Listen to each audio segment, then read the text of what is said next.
I grew up in a Christian home. My dad was a pastor for years, my mom a director of a Christian adoption agency. And so for me, I did the whole Christian grade school, high school, college, and seminary thing. Why? Because I guess I wanted to be a follower of Jesus. I wanted to be the best out there. And I thought knowledge was really the answer. And I don't know, I guess around my early 20s I started to talk with other Christians as well, and I started to ask them, how it was going. And I soon saw that there was a pattern developing. I heard this phrase, be in the world but not of it, and I heard that for years growing up. It comes from a gospel writer, John, and he recorded Christ's words before Christ faced the cross, and that was his main prayer. His main prayer was, Father, help my future followers be in the world but not of it. I started looking at the church, and I started to see how the church was really irrelevant to most people, most young adults. And most people are trying to make it through school. They're trying to answer questions like, what should I be when I grow up? Who should I marry?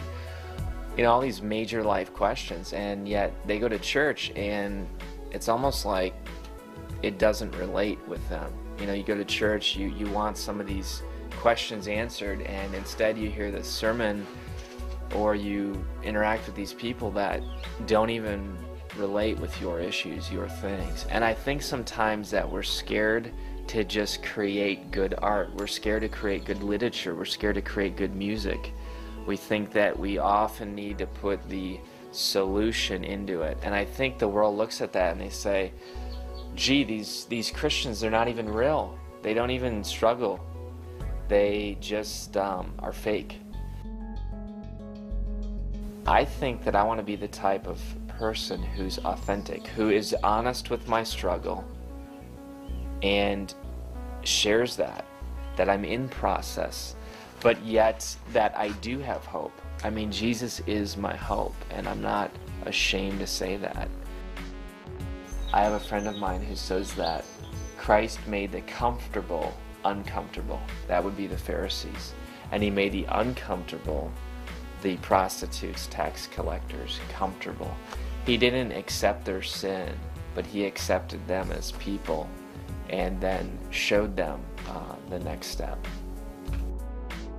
Writing this book, for me, it's really invited questions. I think that prior to writing the book, I thought I had to have all the answers all the time. I mean, I was the answer man.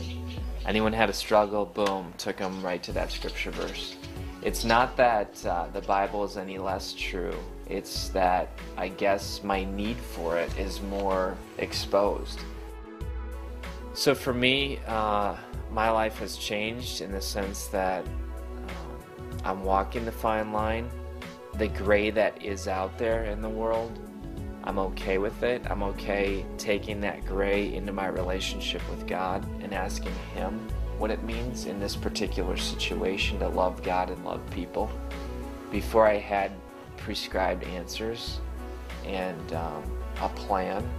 And I guess for me now, it means that I'm less in control and I am real to the fact that God is in control.